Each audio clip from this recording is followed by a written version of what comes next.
Welcome back. Well, today I thought we'd go take a look at what they have over at Lutz Antiques because we haven't been there in a while and they've always got some really interesting stuff. So, I've got a lot to show you, which means that I have to be careful about how much commentary I throw in.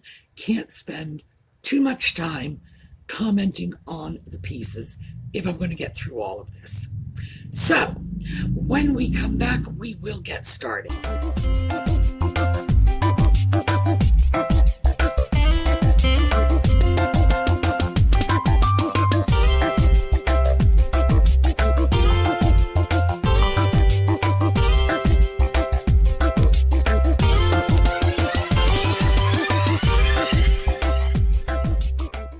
Okay, before we get going, I do have to let you know that Audi is around here somewhere. Lately, he's decided he doesn't want to be out while I'm filming because he wants to nap all day long so that he can go out at night. I can't really say this is new. He's always liked the idea of going out at night, but I usually didn't let him.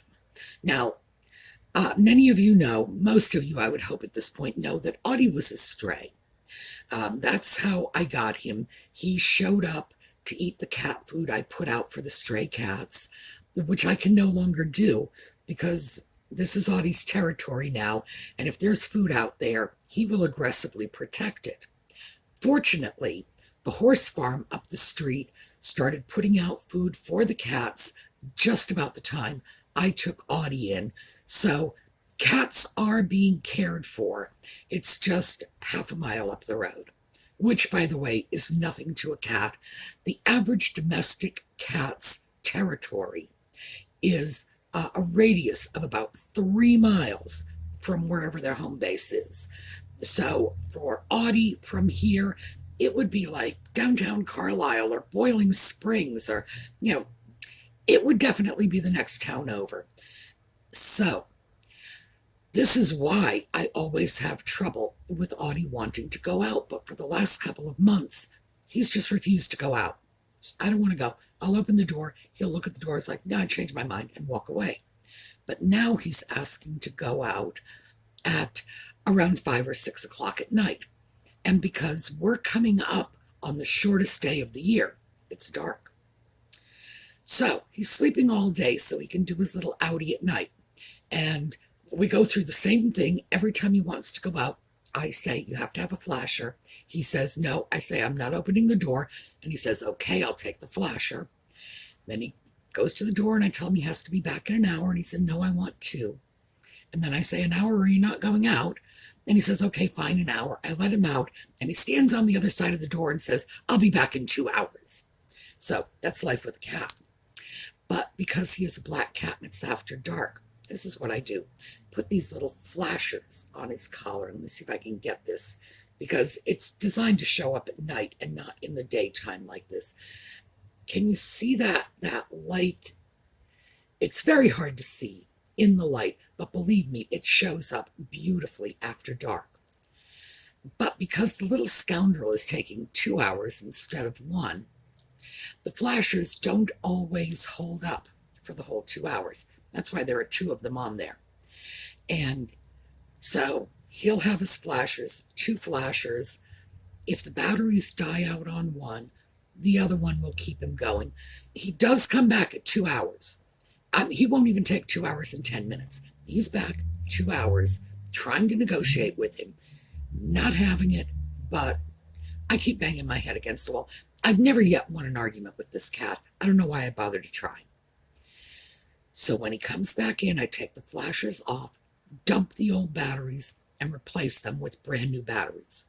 So we go through 6 batteries, 3 for each, every night, throw them away, which gets, well, I don't want to say it gets ridiculously expensive. They're tiny little batteries. But whatever the cost is, who cares? This is my cat. So I want to make sure he has brand new batteries every time he goes out. He's got his little flasher on. But that is the saga of my current negotiation with Audi. So all of you who think he's just such a sweet, adorable cat, no. He's a terror. He's a monster. It's like living with Attila the Hun. So just so you know. Oh, except Attila the Hun doesn't crawl into bed with me at night and snuggle on my pillow. Well, I don't know. Maybe he would if he was around, but definitely Audi has his good moments. But this argument to get out at night, no. These are not fun times. And this will keep up until the weather drops significantly below freezing. So this is probably what I have to look forward to for another month or so. Audi arguing to go out, and then around the middle to the end of January, it'll get cold. I'll open the door, and he'll say, no, I changed my mind, and run away. All right, so that's enough on Audi. Let's take a look at some of the stuff that I want you to see from Lutz Antiques. Now we're starting off with Barrister Bookcases. That's an item they handle a lot. So you've probably seen other Barrister Bookcases, but this is a nice set, so I wanted you to take a look at this. Okay, Barrister Bookcases, $7.95. And these were apparently custom built. So take a look at this. It just goes on forever. We got to be looking at a good 10 feet tall here. Amazing. Now these individual cases separate. See, there's this little line here, and there is between all of the bookcases. So you can take down 1, 2, 3, reconfigure them any way you want to. Sort of the Legos of bookcases. That is an amazing set. One of the reasons I will show you Barrister Bookcases every time they turn up is because if you can find them, they will sell. No two ways around it. A stack of 4 Barrister Bookcases in a major market, New York, Boston, Los Angeles, Philadelphia, you're looking at easily over $2,000 for a stack of 4. If you have them in a secondary market, easily over $1,000. The fact is, people love these bookcases. I have seen them sell for more than $300 for an individual stacking bookcase, just one discrete bookcase. I've seen them sell for over $300 when they have been in such desperate need of repair and refinishing that I was saying to myself, well, the only thing you can do for that is a coat of paint. And you know how I dislike painting old furniture, especially old oak. So I want you to see them. I want you to get to know these pieces because they are a really good investment. They have been a really good investment for the last 40 or 50 years and will probably continue to just rise in price. So if you see them, grab them. All right, next up, this is a really interesting piece. This is a German hand-painted wardrobe. It's a statement piece, let me put it that way. You throw this in a room, you decorate the room around this piece. Take a look. Now it's going to be tricky getting a picture of this because there's only this much space to work with. So we're just going to start at the top and work our way down. This is a beautifully hand-painted German wardrobe. The piece is huge. I think we are looking at about 7 feet to the top of the pediment. Lovely, lovely piece here. $9.50. Let's, all right. There we go. Okay, I figured figured out how to get the left door open. This is very interesting and ornate little catch.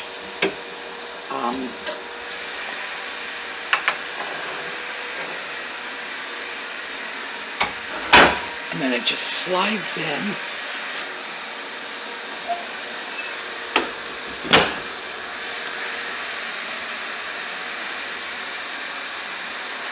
Beautiful, beautiful design work.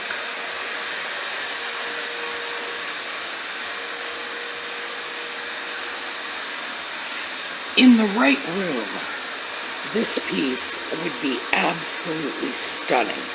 But it would have to be a very, very big room.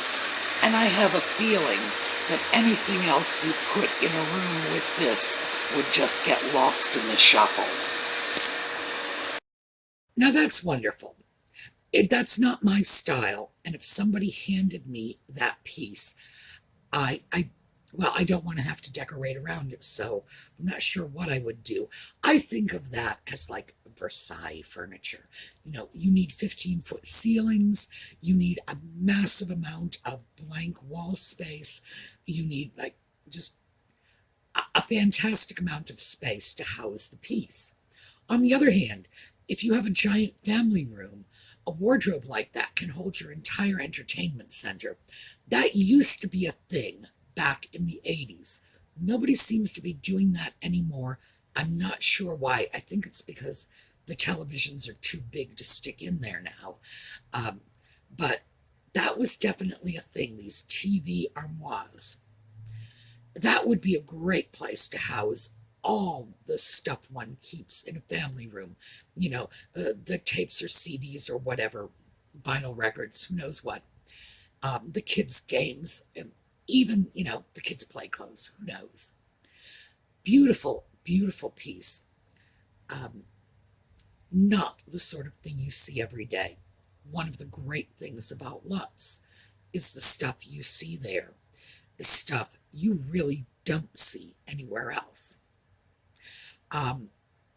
Okay, next up, here's another piece you don't see anywhere else. This is a Chinese cabinet, so let's take. I'm not sure if we have seen this Chinese cabinet before. Very, very pretty piece. $6.95. What I wanted to point out was these doors. Now, most of these cabinets were reconstructions. The doors would have started off as window shutters or window screens. In this case, shutters, because they are solid wood. If they were pierced, they would more likely be screens. Got a couple of drawers down at the bottom. Lovely, lovely piece. And I think these are great examples of repurposed art. One of the nightstands in my bedroom is made of an old Chinese window shutter. The stand itself was probably made within the last 50, 60 years, but the shutter is much, much older. And for me, it was a great way to toss in a really old Chinese antique in a functional capacity in the bedroom, you know, where I could put it to use. So, we've gone from the Barrister bookcase, which is a very typical piece of bookcase furniture available in the U.S. around the turn of the century, to the German wardrobe. Now we've got a Chinese cabinet. So they really do have this incredible variety of styles available. That is an interesting piece because we don't often see pieces of Asian case furniture. I have a night table, Asian, but it was not originally designed to be a night table. It was a Chinese window screen. And by the way, that piece on the wall behind me is gold and maroon. That too was a Chinese window screen. They've taken the old screens and, in the case of the nightstand, turned it into a cabinet. The doors of the cabinet are little Chinese window screens, and they sort of built a cabinet around it. A piece like this, stick it on the wall because it's too pretty to hide it. So we do see pieces in what we consider to be Western styles, in other words, a nightstand, that the Chinese never would have made on their own. It's not a type of furniture that they deal with. If they have a bedside table, it's usually a table. It's not ordinarily like a closed cabinet.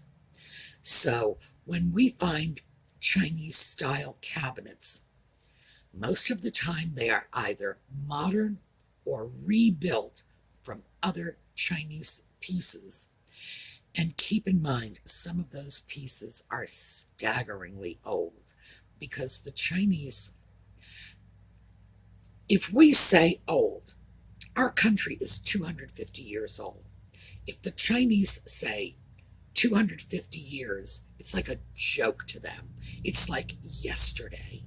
So they have a nation that has a history going back in the thousands of years.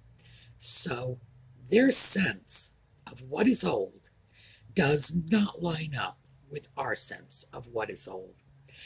So the caveat I always throw out to people is, when you have something from China, consider carefully. The Chinese may have said to you when you bought it, this is not an old piece. You could get it home and find out that by our standards, it's a serious antique. So always keep that in mind. Next up, this is another turn of the century piece. We're going back to the era of those Barrister bookcases. And this is, they call it a rod and ball, or ball and rod. Depends.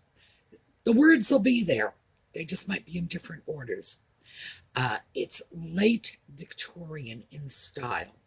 Not quite Eastlake, but you can see that it's almost transitional. There are elements of Eastlake in it, but it's not Eastlake. This was just a really nice little piece, and I did want you to see this, because pieces like this were originally in living rooms and bedrooms at the turn of the century when they were new. By the 1920s, they were scooting out to people's front porches, as usually happens with older worn furniture, and they became plant stands. You can still find pieces like this. They are fabulous. So let's take a look.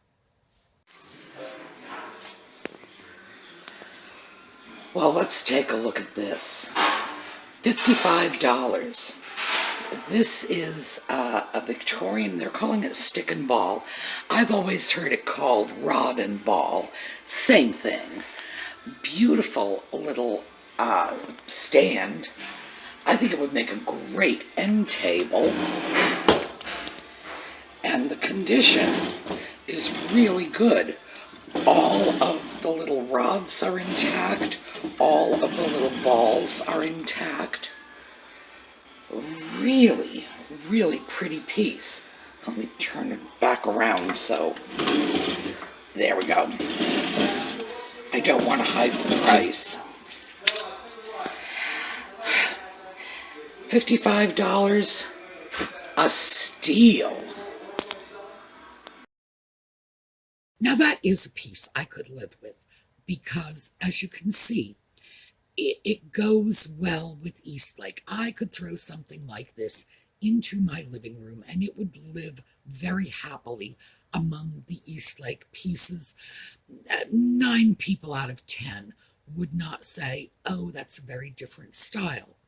But, you know, I could bring in a museum curator, who knows, and then they could say, oh, very different. But, again, nice pieces. And those can be found very easily too, because, like I said, they were exiting to the front porch or the back garden to hold plants. Often they would end up relegated to the nursery. Whatever happens with out of style furniture when it's replaced. So a lot of those pieces are still around. They're just turning up in unlikely spots. Next up, let's take a look at rugs. And very quickly, $210, a 7x9 Moroccan rug. 7x9 rugs usually are considered to be in the 8x10 class. The fringe is all integrated.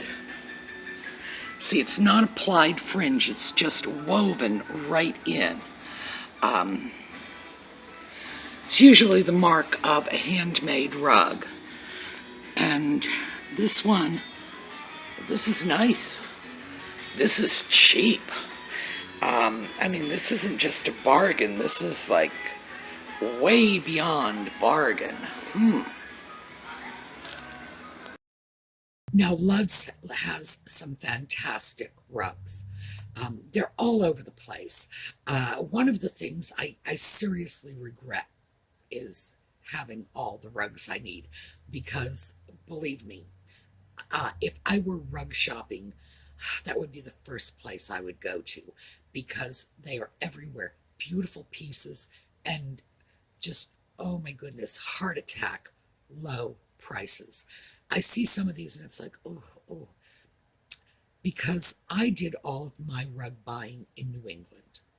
And some things are less expensive in New England. Rugs would not be one of them. You go to New England, you want an antique rug, oh, you are going to pay for it. So I have rugs that I probably don't like anywhere near as much as I would like if I got something from Lutz, but because it was a major investment, I can't justify replacing it, not just yet. But I do love looking through the rugs, because they're, first of all, they're huge. They have full room size rugs. The like 8x10 class size, 9x12, and even larger. At one time, 9x12 was considered like the standard room size rug. Rooms were smaller then. They had to be because of no central heating. You know, you had a giant room didn't work for you when you had nothing but a fireplace heating the room, because next to the fireplace you'd be toasting, and on the other side of the room you'd be shivering. So that's one of the reasons room sizes have changed. And if you see a lot of these older houses, you'll notice that some of those rooms are just plain minuscule. 9x12 had been considered room-sized rugs. Sometimes you would see 12x15. These are all class sizes, and by that I mean a generic size. The actual 9x12 rug could be 8 feet 2 inches by 12 feet 3.5 inches. It was just sort of a general size category. And Lutz has them. The 9x12s, the 12x15s. I've seen even larger rugs there. Really, really nice stuff. And like I say, staggeringly low prices. It's just, you just want to go in there and say, oh, give me one of everything. But I don't, because I have discipline. A little teeny tiny bit. But, so I thought you'd like to take a look at that. At some point, I am going to go in there and just focus on rugs so we can talk about the different styles and what style furniture the different rugs go well with. All right, last piece. This is a piece from the mid-century that was made in the Hepplewhite style. So let's take a look at this. And when we do, I want you to pay attention to how light and delicate and almost feminine this piece is, because we're going to talk about that when we come back. Let's take a look at this. We're going to have to squish through because, again, we are in a confined space. This is a Hepplewhite sideboard or buffet. According to the tag, it was made in the 1940s. There we go. That's how it works. Those are only pretend drawers. A style like this has been around for more than 200 years. Very, very classic. Sort of a simple style. Catch it from this side. But it's been popular forever. A piece like this, what did we say this was? $375. That's investment furniture. That's the sort of piece you buy, your grandkids are going to have it. So, Hepplewhite. Now, there were three major 18th century furniture manufacturers in England. Sheraton, Hepplewhite, and Chippendale. Hepplewhite was an interesting one because he sort of broke away from the more traditional styles. Chippendale worked heavily with the designs that had been available just before his time, designs we call Queen Anne. He worked with that. And now, mind you, when I say he worked with that, that's like talking about a master chef, working on a kid's mud pie. He really brought it to a whole new level. So I'm not trying to underplay the importance of Chippendale. Sheraton brought in a more modern, streamlined kind of look. Hepplewhite made some significant changes in terms of making the furniture lighter. The legs were straight, the legs were thin, to give you a lot of negative space under the furniture. Instead of these heavily worked chair backs, they call it a splat, that piece in the back of a chair. No. Hepplewhite did a lot with shield back chairs, very open, very lacy. Now, the reason I'm saying Hepplewhite every time, and you don't find me falling into he or him, is because there is a very good possibility that George Hepplewhite, the London cabinet maker, did not design this furniture. Now, George Hepplewhite was a London cabinet maker. He had a shop. There were records. He paid taxes, The British government was not in the Dark Ages. They kept records on their citizenry. They even have what they believe to be his birth records. He died in 1786. And 2 years later, his book of furniture designs came out. Now, in the intervening 2 years, his shop had been run by his wife, Alice. She was not a cabinet maker, as she probably would never have been able to get the training she needed as a cabinet maker at that time, and it was just not a trade open to women. She put out this book of designs. She put it out in 1788, another edition in 1789, a final edition in 1790. By then, her late husband had been late for 4 years. Now, what does this mean? Does this mean it was Alice's work? Well, a lot of historians believe so. Other historians will say, no, there's no evidence. I have to say, I think there is, with the lack of evidence, there is evidence. Not a single piece of original Hepplewhite furniture exists today. No piece can be traced back to George Hepplewhite. We know he was working. We know he was working in London. And we know that within about 20 years of his death, those style guides that Alice published after his death were not only in wide circulation, remember there were 3 editions of this book, not only in wide circulation, but they were incredibly influential, and were influential right into the 20th century. You would think that someone, somewhere, who bought a piece of Hepplewhite furniture would remember, I mean, it's 20 years, they would remember, look at this famous guy, he's in the books, and everybody's talking, and oh, and it's great furniture, and I have one of his pieces. No,